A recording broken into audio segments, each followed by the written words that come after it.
O item 3, Atanásio de Alexandria. Atanásio de Alexandria é outro personagem que vocês devem ficar muito atentos, porque ele vai escrever o credo católico e muitos, né, seguem o credo atanasiano, mas nós temos que tomar cuidado. Apesar dele defender que o Pai é Deus, que o Filho é Deus e que o Espírito Santo é Deus, ele defende que Deus morreu na cruz. Tá bom? Então eu comento. Atanásio, que viveu de 296 a 373, foi o bispo de Alexandria do ano 328, ou seja, já no período de Constantino, até o ano 373 da era cristã. Em 328 da era cristã, cerca de 16 anos após o fim da perseguição aos cristãos, em um momento em que a igreja vivia uma recuperação e constantes crises entre a igreja que fugiu para não ser morta e os que ficaram, negaram a Cristo e retomaram o ministério da igreja. Nesse período é que Atanásio de Alexandria se destaca como bispo. E mais uma nota, lembre-se quem é Alexandria. Era a igreja que dividia com Roma o posto das igrejas mais ricas e mais poderosas e também que sempre apostatava da fé durante as perseguições, né? Atanásio será o principal debatedor a favor da união da divindade e da humanidade em uma só pessoa. Ou seja, esse tema vai sendo debatido, eu falei para vocês em tópicos anteriores, até chegar em Calcedônia, quando a Igreja Católica decreta: quem não concordar com isso tem que ser excluído, tem que ser perseguido, tem que ser queimado, tem que ser morto. O resultado dessa afirmação de Atanásio é a doutrina do deicídio, ou seja, doutrina da morte de Deus. Eu fico vendo muitos filósofos que hoje reproduzem o que o filósofo Nietzsche falou, né, pregando a morte de Deus. O que eles não sabem é que essa doutrina ela era pregada há muito tempo pelos católicos e pelos protestantes também. Tanto que Nietzsche, você pode estudar na história, Nietzsche ele era um protestante. Ele foi criado na igreja protestante metodista. Tá, okay? O pai dele era um pastor metodista. De onde que ele tirou essa ideia da morte de Deus? Nietzsche não desacreditava em Deus, tanto que além desse livro que ele escreveu sobre a morte de Deus, ele escreveu uma outra oração também, que aí eu, até para me lembrar, eu vou pesquisar aqui, né, quando Nietzsche escreveu Oração ao Deus Desconhecido, tá bom? Nietzsche, Oração ao Deus Desconhecido. Então, na sua oração, ele faz até assim, o que fizeram contigo, Deus, que te mataram. E ele fala uma frase terrível, ele diz: o que são essas igrejas se não sepulcro de Deus? E por que Nietzsche fala isso? Porque ele conheceu igrejas protestantes. Igrejas protestantes, igreja católica, igrejas protestantes, aí Nietzsche definiu bem, né? São sepulcros de Deus. Seria bom que ele tivesse conhecido uma igreja verdadeira. Diz a história que ali no início do século XX, foi um seguidor da filosofia de Nietzsche, escreveu lá no metrô de Nova York: Deus está morto, assinado Nietzsche. E logo depois Nietzsche morreu, né? Logo depois Nietzsche morreu. Ele morreu no início do século XX e disse que foi um irmãozinho lá e escreveu embaixo: Nietzsche está morto, assinado Deus. Eu falei, sensacional, né? A ideia do irmão, ou seja, mostra que Deus não está morto, porque Deus assinou a morte dele, né, de Nietzsche. Então, foi uma ideia interessante do irmãozinho. Foi guiado pelo Espírito Santo de Deus, né? O comentário prossegue.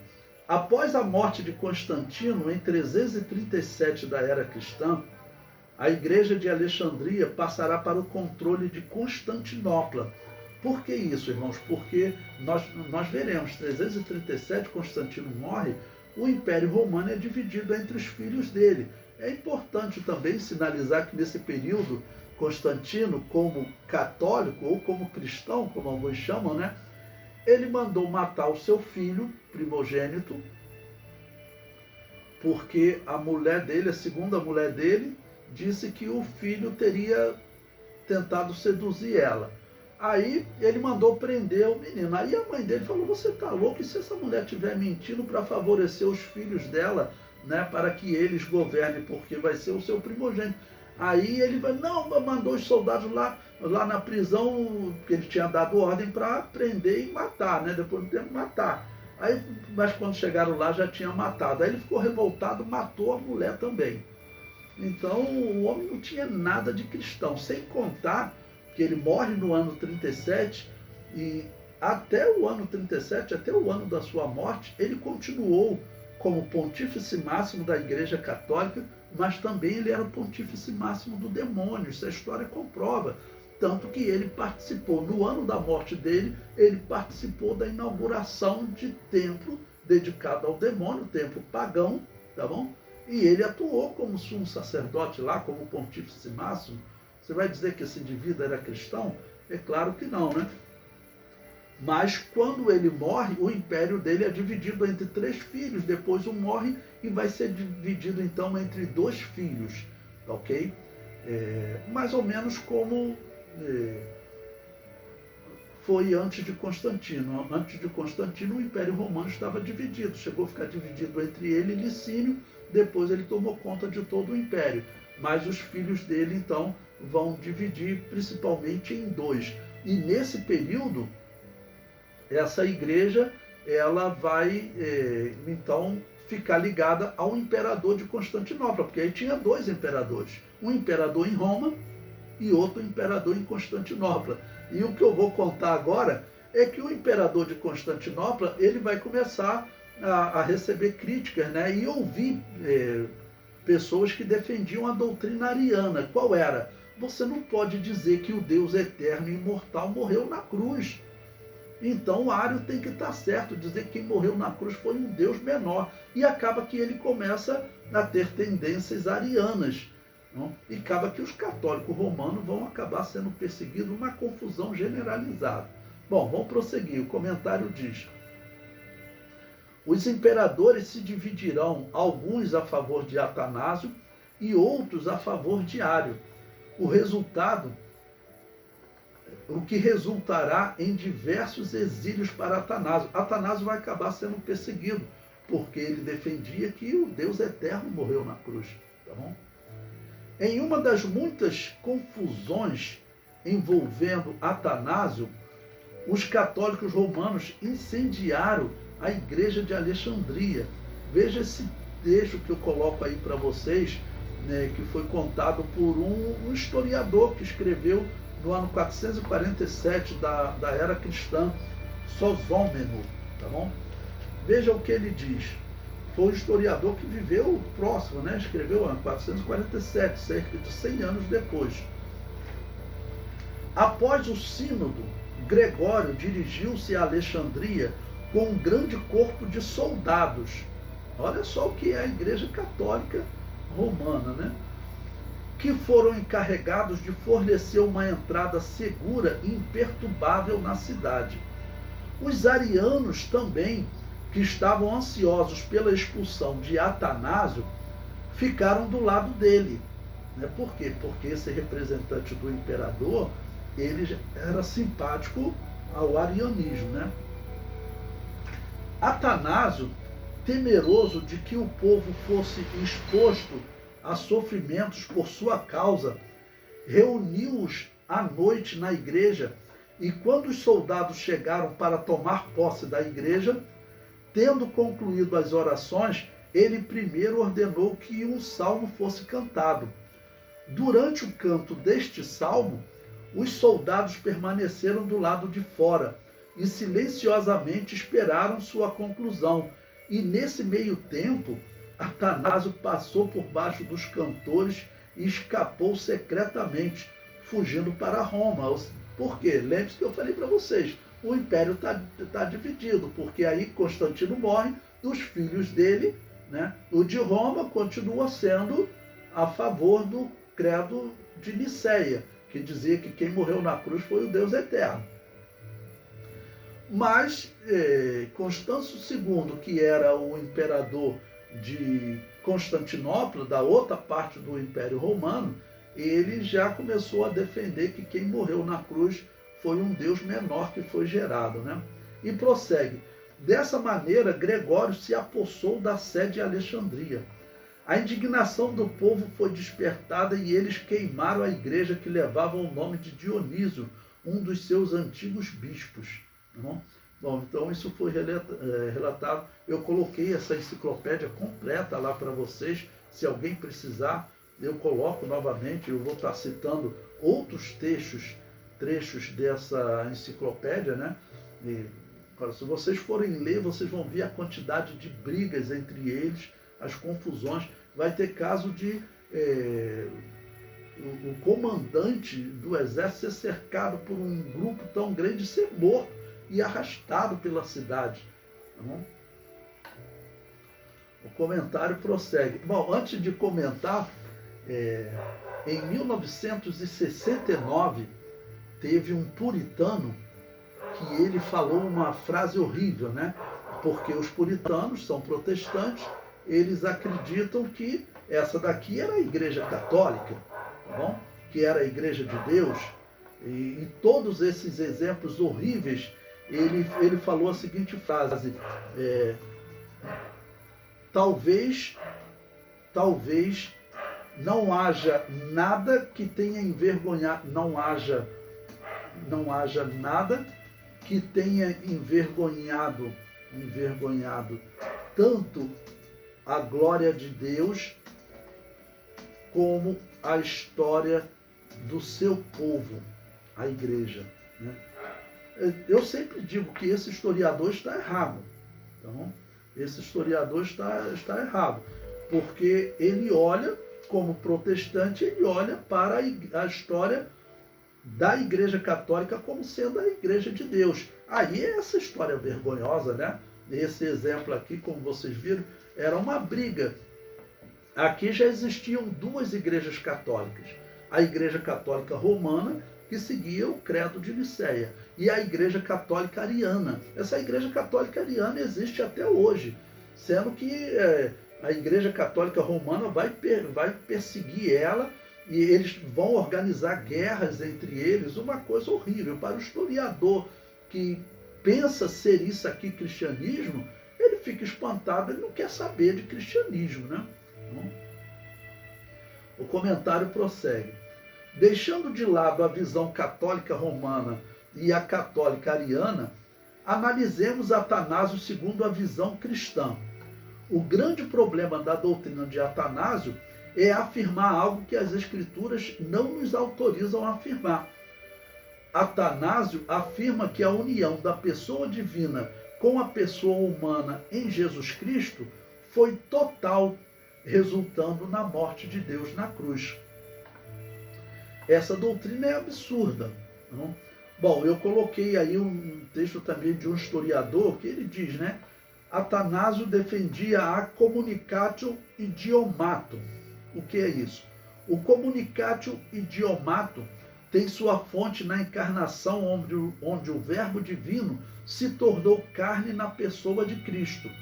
Isso significa que na única pessoa de Jesus existem duas naturezas distintas, divina e humana. Nós chamamos isso de união hipostática, tá bom? Então, união hipostática fala de uma união perfeita entre a humanidade e a divindade. O problema é que eles acreditam, eu acredito que, claro, a humanidade e a divindade estiveram ali habitando, né? A Bíblia chama ele de Deus e chama de homem, mas a Bíblia em nenhum momento me afirma que era uma só pessoa. Porque isso resulta em dizer que Deus morreu na cruz. E isso daí, irmãos, é o que foi profetizado, né? Que eles surgiriam falsos mestres que iriam colocar encobertamente heresias. Essa é uma heresia que está encoberta, você nem percebe. Essa heresia está na confissão de fé das Assembleias de Deus. Vai procurar ver por que as Assembleias de Deus estão passando tanta dificuldade aí. Porque você bota uma heresia dessa, é claro que isso vai trazer alguma cegueira espiritual sobre nós. E nós não sabemos se isso é reversível. Olha só o problema que nós estamos vivendo. Nós não sabemos se isso é reversível, porque teria que convencer a CPAD a tirar essa heresia da nossa confissão de fé. Mas tem pessoas lá na CPAD que eles não aceitam essa doutrina, mudanças de jeito nenhum. Eu contei para vocês que eu escrevi um artigo criticando Armínio, eles nem aceitaram. Não, esse artigo a gente nem analisa.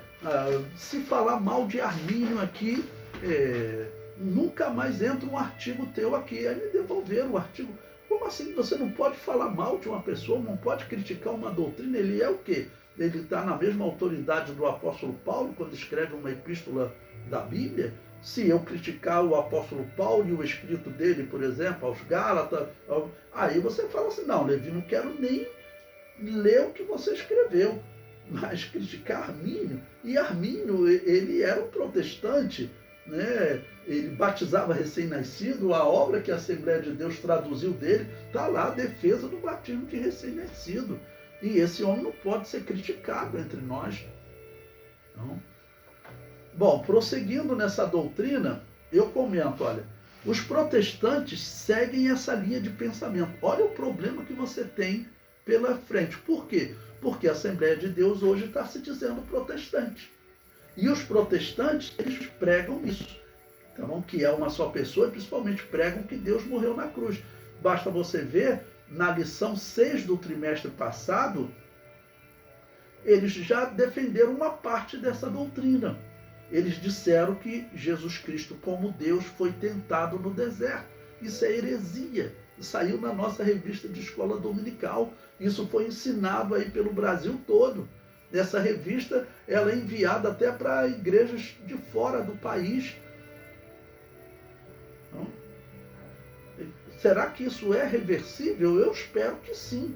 Mas corre o risco da gente chegar num determinado momento e você criticar essas doutrinas, você já não poder mais escrever um artigo para a CPAD, você não poder mais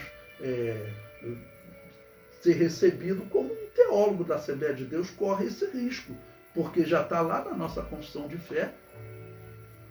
Bom, o comentário prossegue. O batista protestante Marcos Granconato, esse indivíduo aqui, irmãos, eu passei para vocês aí o restante do material. Esse indivíduo aqui é uma pessoa extremamente nociva. Extremamente nociva. Eu contei para vocês que aquele herege Rodrigo Silva disse que nós somos antissemitas por nós pregarmos o arrebatamento pré-tribulacionista, essa irracionalidade.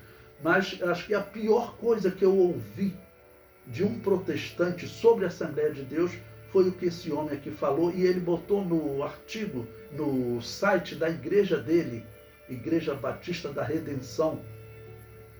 Se você procurar lá, você encontra, ele colocou lá os 3 grandes males que atingiram a Igreja de Deus, que no entender dele é a Igreja Protestante.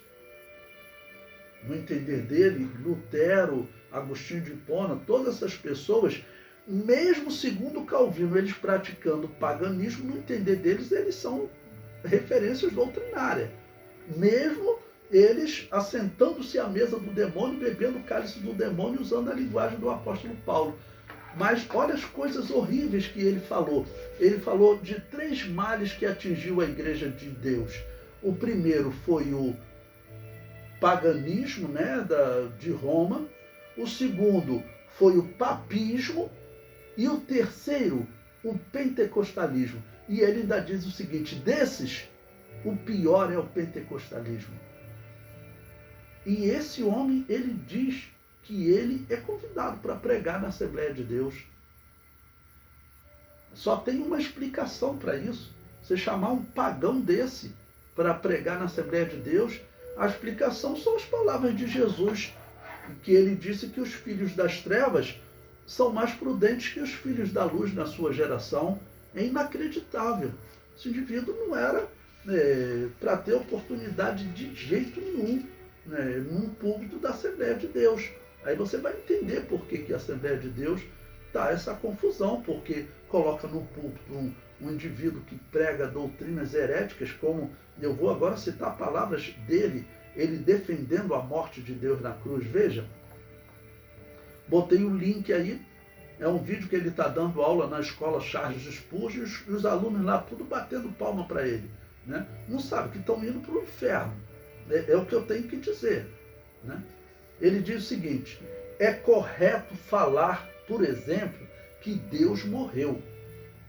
Mas como é correto falar que Deus morreu? Os atributos da humanidade foram transmitidos à natureza divina, de modo que Deus pôde provar a morte. Qual parte de Jesus perdoava pecados? Ele coloca uma pergunta, né? A parte divina? Errado. Eu não posso falar que essa parte fez isso. Os atributos das duas naturezas se comunicavam de modo que a natureza divina perdoava pecados junto com a humana. Quem morreu na cruz? O homem ou Deus? O atributo mortalidade foi provado por Deus. Você pode ver lá, o vídeo é mais longo, né? Ele está dando uma aula na escola Charles Spurgeon, e eu falo a tolice da Assembleia de Deus convidar um homem desse para pregar no seu púlpito, tá bom? E eu comento aí para concluir, né? Esse herege continua, como todos os protestantes e católicos, defendendo essa heresia. Então, como eu ouço a Assembleia de Deus de forma inacreditável, dizendo que eles são referência doutrinária para nós, então você vai acabar pregando essa heresia. E quando você vê também aqui, infelizmente, eu tenho que comentar, professores da CPAD chamando os protestantes de irmãos, eu não posso chamar essa pessoa de irmão. Eu não posso chamar ele de irmão. Eu tenho que chamar ele de falso profeta. Tenho que chamar ele de herege, como eu botei aqui. Esse é herege. Porque todos que pregam uma heresia dessa, além dele pregar aquela heresia, né, que os anjos que pecaram por ordem de Deus. Ele pertence à Igreja Batista Protestante. Aí eu recomendo a vocês que comprem aquele livro Centelha em Restolho Seco, Rastro de Sangue ou Rastro Maçônico, que conta a história, como que a igreja dele veio para o Brasil. Veio financiado por dinheiro do satanismo maçônico. E ele abriu na mesma rua um templo batista protestante e na mesma rua abriu um templo do satanismo maçônico. E os pastores eram separados lá dentro da maçonaria. E vem dizer que nós pentecostais somos um perigo pior do que o paganismo, do que o papismo. Esse homem é louco, né? Pode falar isso, porque eu ouvi isso de um louco, um herege como esse, não me atinge nada. O que eu fico vendo é as pessoas como elas são enganadas, né, de maneira fácil, que eu falo, um tipo de heresia desse, a pessoa tem que se esforçar muito para ser enganada, tem que estar muito cega, tem que ser realmente uma pessoa que não estuda nada para ser enganada, né, e bater palma para um herege desse, e convidar